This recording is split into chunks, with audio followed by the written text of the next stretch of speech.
Okay, you were saying that Right. you could basically any way that the muse takes you. Yeah. That's a Cherry Glazerr record. Totally. Because you were kind of like the Robert Fripp of Cherry Glazerr, Yeah. right? Like, Exactly. right? I mean, there have been lots of versions of King Crimson over the years, but none of them have not had Robert Fripp in them. Exactly, Right? exactly. So he kind of gets, I feel you are the so, captain like- of the ship. Yeah, I feel so free with Cherry Glazerr to do whatever I want with it. I don't feel bound to any one thing or one sound. Okay, now this is an interesting thing. Do you feel, obviously over the last couple of records, like Apocalyptic and Yeah. Stuffed and Ready, there's definitely been, I don't know, feel free to correct me if I'm just talking bullshit. Yeah. Sort of I will. the post-Burger Records thing, it feels like there's definitely been a much more like push toward a bigger kind of classic rock commercial Yeah. sound. Yeah. When that happens, my 2 cents is that the people who are involved in like the business side, they start to congeal towards safety, right? Right. They want to make sure that you don't rock the boat too much, Right. and do anything crazy. It's so true. So they would want to say like, okay, Clem, you made this really weird record. Maybe I like your impression of the Suits, by the way. I want that, like, nervous. I want a They're always loop of nervous. that I can Whoa. just nervous. They're just like checking their bank account balance all the time. Like, oh no, it's going God. down right Oh now. God, they totally do that. Oh God, Yeah, can you imagine? But you know what I'm saying? There's a kind of like, I always think of it as like the reversion to the mean, right? Yeah.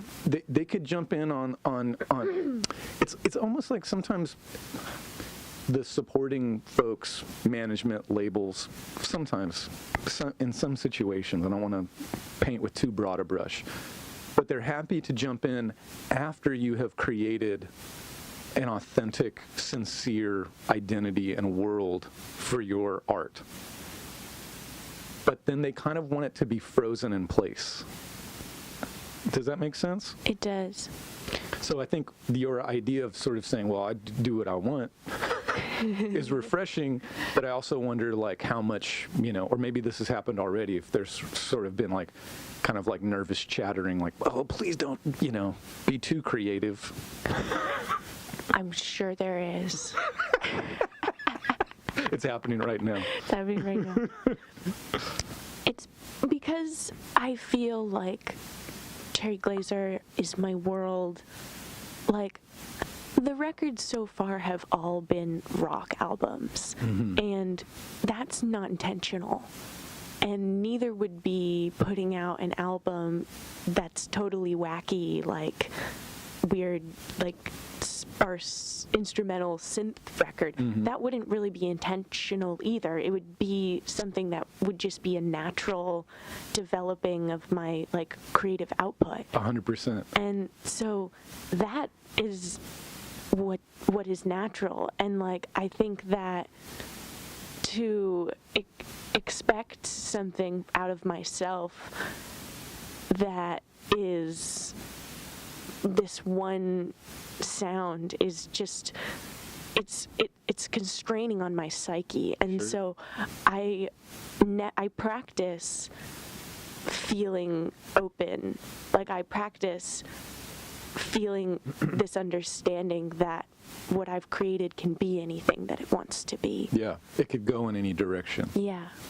Just before you got here, in the bathroom, there's that like 2-page spread of Joni Mitchell in the swimming pool. That was the I picture love was that taken picture. around like hissing of summer lawns. So cool. And it's an article written by Cameron Crowe, I think. He does the interview, and he's in the very first paragraph, he talks about, I was at a record store, and someone picked up a Joni Mitchell record, and the other person said, oh, that's too, like, jazz. And then he put it back or something. And then Cameron Crowe, like, mentions this to Joni, and her response is, if you keep repeating yourself, you'll get crucified for it. Oh, yeah. And if you change, you'll get crucified for that. Yeah. I would rather be crucified for changing. Ugh. I But- just got chills. Right? But that's the shit. That's why you can't fuck with her. Hell yes. That's another thing. you can't fuck with her. It's like, you just brought up a great point about fucking. I feel like you get to a point, once you've embraced change within yourself, you get to a point where the expectation is change, and so you feel so free to be able to do what you want. Mm-hmm. Like, there's this weird, my records have changed a lot from one from the other. I mean, essentially they're the same kind of style, I guess, and they all sound like me, Right. obviously because they're a product of me, but I have this, people I've been talking to in interviews and stuff have been so, like, I don't know, there's this sort of newfound, like, respect towards me that I have never experienced before and was not expecting. Interesting. Where people feel like I've proven something to them, like I've proven the fact that I am actually a musician. It only takes 5 records. Right. Yeah, yeah. But it's amazing to me because I'm still expecting somebody to question me on my decisions, and I actually feel like there's been this sort of newfound, like, people get me, that I am gonna change, and it's a really incredible feeling. Do you feel like maybe part of that comes from not being like the new kid on the block in a weird way? Like, it's sort of like it's like, I've been here now for a while. Yeah. And they sort of like have to take you seriously. Yeah. Whereas like in the I think beginning, so. there was a little bit more of a kind of like condescending, like, Yeah. all right, here we go. Like, Right. I don't want to really talk to you or acknowledge you or whatever. Right. And you've only been here for 5 Yeah. minutes, so. You haven't paid your dues Right, or you haven't whatever. paid your dues. Yeah. I think it's true, and it's like artists are, in this day and age, it feels like artists are used to having so much shit thrown at them, and in the face of whatever ads and social media and capitalism and, like, the intensity and of it all. And so I feel like when you don't expect any type of acknowledgement or respect in this way. Right. Yeah. And, like, I mean, Even at from your least I know. peers. Even from your peers, like, Yeah. especially from your Right. peers, which is sad. Yeah. And so it is jarring when you do receive it. And for me, it's been like, wow, like, I've actually worked hard, and I'm going to, like, acknowledge that within myself, because I'm so used to it being just a part of being an artist, is Right. working your ass off with No very joke. little traditional monetary Like return return or value. Yeah. and you get your value in this different way, and Right. so it's jarring when you, like, receive that type of acknowledgement. I wasn't expecting it, and I don't know what to do with it. Yeah, I think about that. I think about that quite often. How to sort of, like, if you're a musician or an artist that's kind of been around the block. Let's say you kind of, you've been in the stream or doing your thing for like a decade. Yeah. If you're still around and you're still doing your thing, like, the amount of stuff that you've had to deal with, because in the intervening years, right? Because it's so easy, everyone's fucking Facebook, right? Mm. It'll just be like, 10 years ago, you wrote about, whatever, some idiotic shit that you did 10 years ago, right? It is such an attack when it does that. Like, it is so aggressive. What it makes me think is, like, oh man, like, every once in a while I'll say, like, oh, here's my thing talking about some record that I did. Yeah. And then I look at it and it had like 5 likes or something. Yeah. Like the most, and it kind of got me thinking, like, damn, I bet that shit fucked me up at the time. Yeah. Thinking, like, only 5 people give, like, enough of a shit to even, like, press a button after I'm telling people, hey, I worked on this thing and that I'm proud of. Yeah. But as an artist of really any stripe, you have to deal with so many things like that. Yeah. Where your own community may not even comfort you. And I'll say this is one of the reasons why Tabor is such an old and dear friend to me, is that there's so many times that we were just that for one another. And sometimes that's all you need. If you have like one motherfucker who's got your back, Hell yeah. and is like, hey, I booked this show, and he's like, I'm there. Man, okay, well, I guess we're a band then. You know what I mean? Like, it kind of, in some ways, it's so funny. It doesn't take much, but like having these people around you who are supportive and enabling for the sake of the muse and art, those things are invaluable. But if you can kind of keep going, then you can almost get out of that gravitational pull where like you give a shit if you only got 5 likes on your, Facebook post or whatever. Yeah. And you're sort of like, oh, I'm doing it anyway. Yeah. I don't care. I really don't care. Right. If it would be great if it was a success, but I'm going to do it no matter what. Right. And I think that those are actually like real skills, those are like life lessons that you can take. It's almost like you are so much more like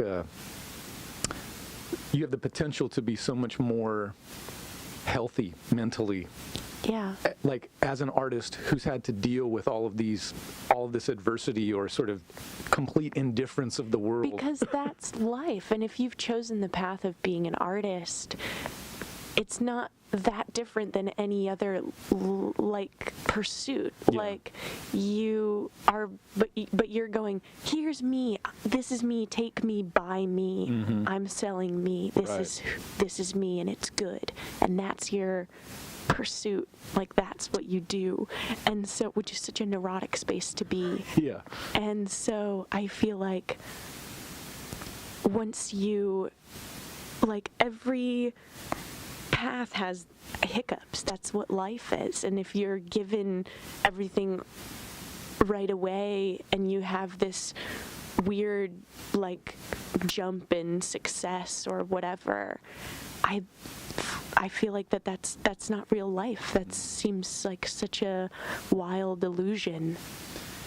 And it's temporary too, right? Because in some ways, all kinds of things can converge, and then they can almost instantaneously dissipate as well. Yeah. So it's kind of like you need to be the consistent, like if you're happy with the work that you did, then it's sort of like, cool, if it's successful, great, because it's the work that I wanted to do. But if it's unsuccessful, it can, I was reading this thing about, like Lindsey Buckingham was talking about the songs that he wrote on Tusk, and how after that, because that record was kind of like a commercial failure in comparison to Rumors. Yeah. How the records he did after that, he kind of felt like he couldn't be an artist in the same way. He couldn't take as big a risk because some of those songs are wild as fuck on Tusk. Like they're amazing. Yeah.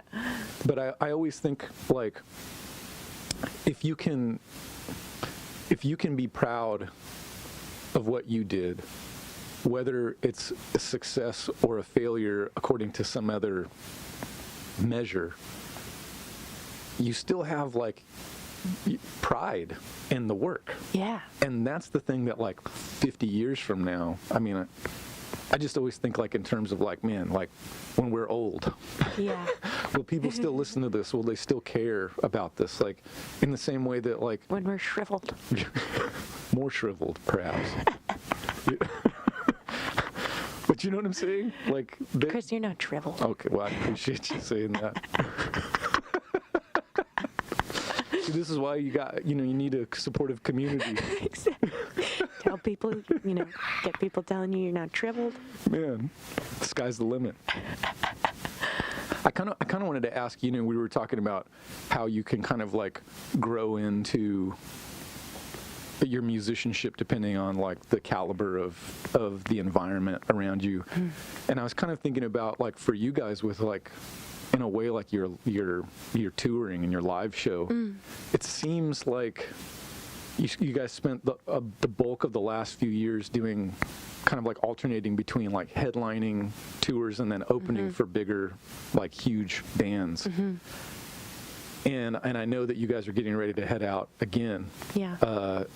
From like February onward forever. And I was kind of wondering if you feel like it's maybe a similar thing where you grow into being a musician, but you, as the caliber or the size of the venue or the audience increases or changes, you over time then grow into that as well. If that's a sort of a similar but separate path. Yeah, I think in a way you do.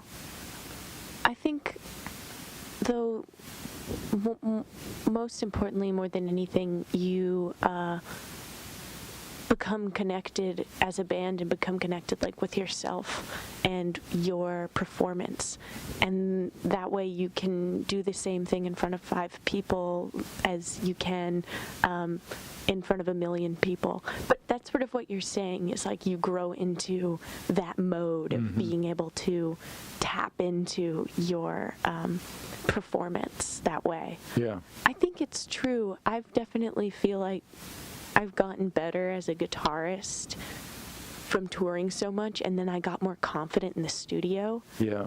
And then I became like a better communicator in the studio, and I developed a better ear just from touring so much and playing so much, and it was so perceptual.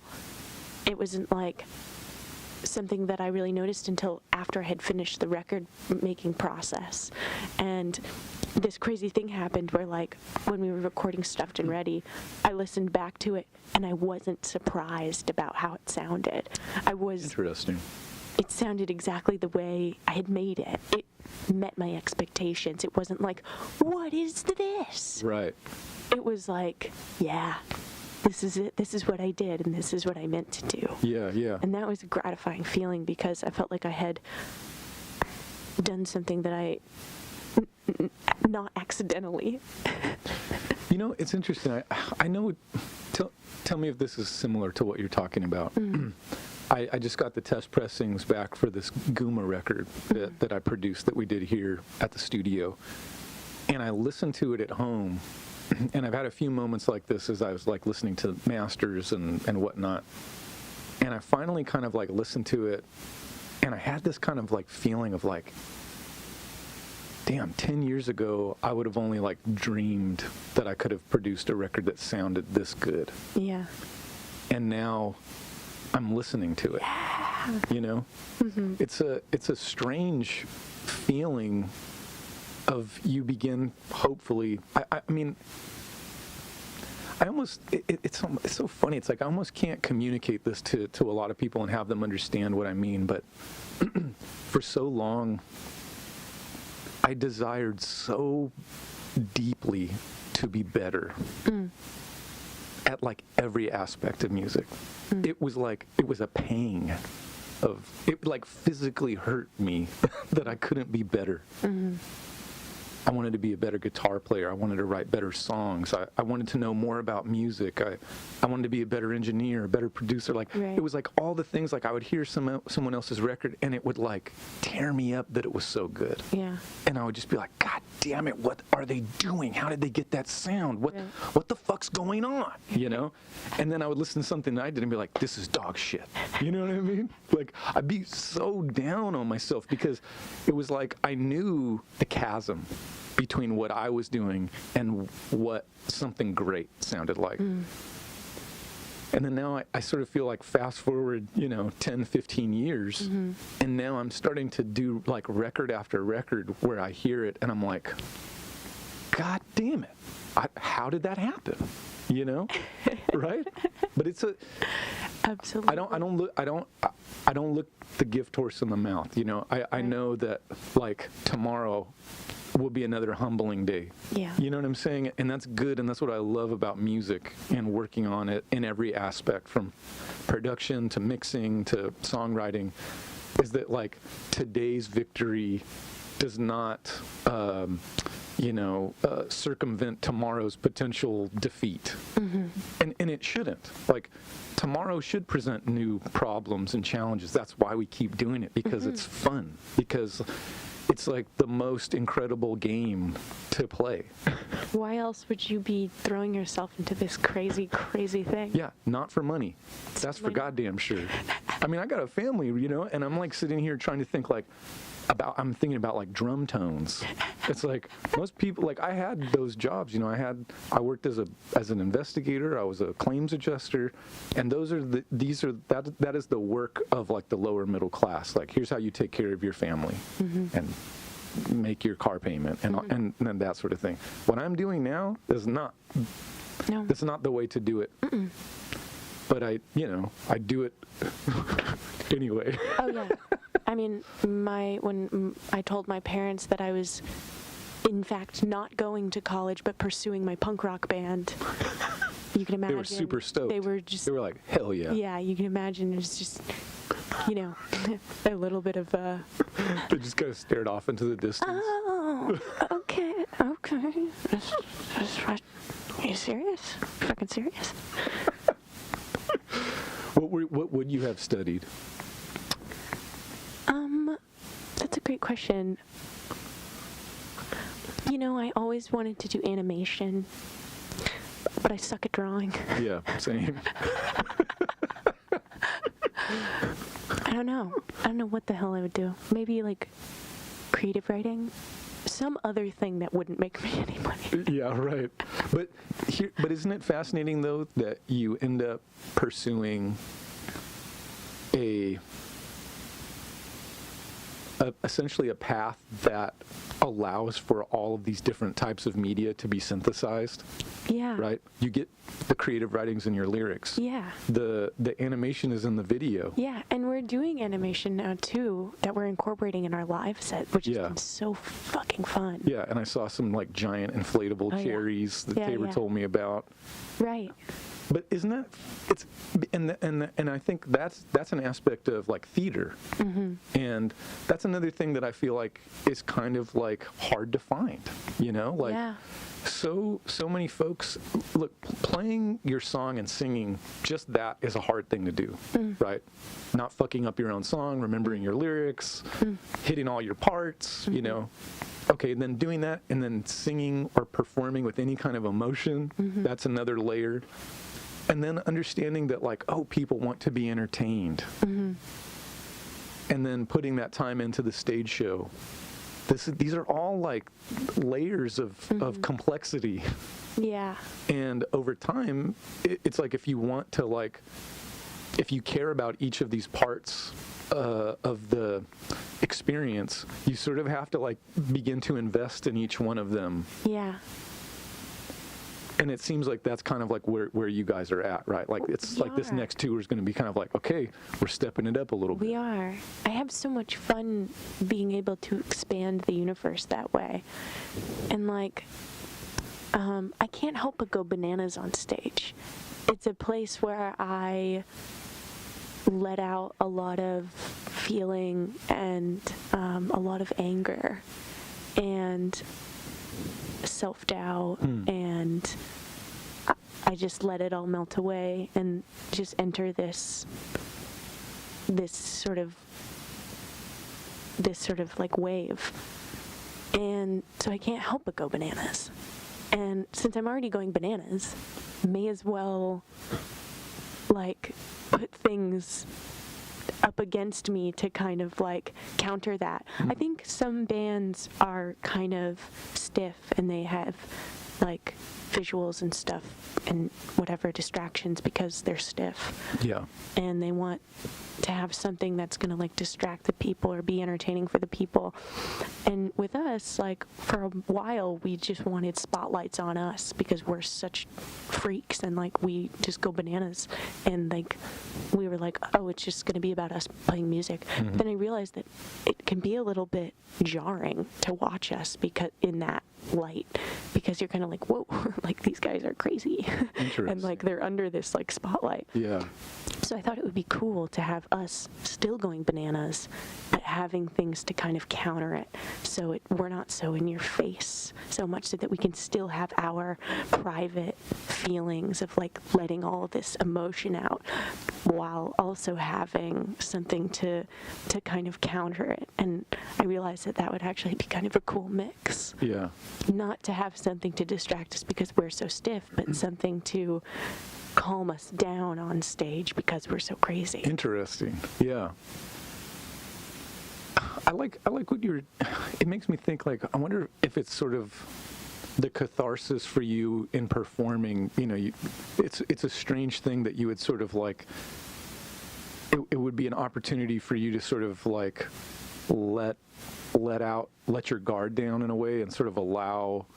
You're talking about kind of anger and self-doubt, and to do that in front of an audience. Mm-hmm. To almost like have the permission to do that. Mm-hmm. It's a fascinating juxtaposition, right? Because so many people, let's say, you know, somebody's going to work at an office every day. Mm-hmm. They never have that opportunity. Yeah. And I wonder if it's in part because they've just walled themselves in. And in a way, like, you've done the healthy thing, and you've said, I need this. Yeah. And I'm going to like work really hard so that I can get it. Yeah. Does that make sense? Totally. For me, because of how I feel about performing, it's like the bigger, the better. Mm-hmm. That's why I wanted to create an album of like slick rock bangers, because I felt like the tunes called for that. Like the tunes wanted to be that. Yeah. In their essence, and I wanted to give them that. And so when I recorded them lo-fi, I was sad for them. They were sad. They cried. The songs. Yeah, the songs. They were like, no, put me in Carlos's studio. And I was like, all right. Double check them guitars, baby. I don't know if there's probably many double tracks. Quadruple. Okay. Track. The first guitar. The three-note first guitar. It's like quadruple the track. Eagles or something. Yeah, exactly. Can I ask you a question? Yeah. What song would you be okay with never hearing again? By me or by just anyone? Just by anyone.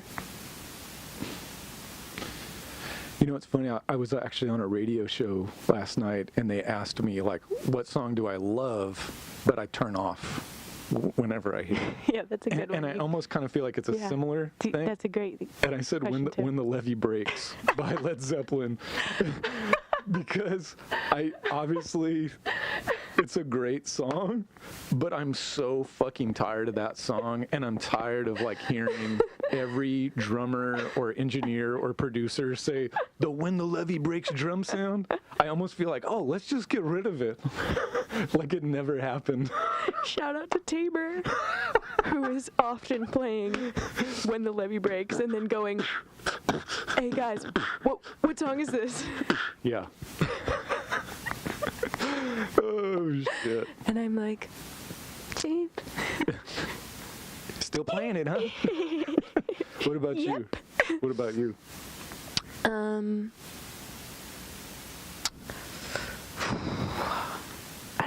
The tables have turned. Yeah. Maybe Santeria. By Sublime? Yeah. You could put anything by Sublime up there for me. Yeah.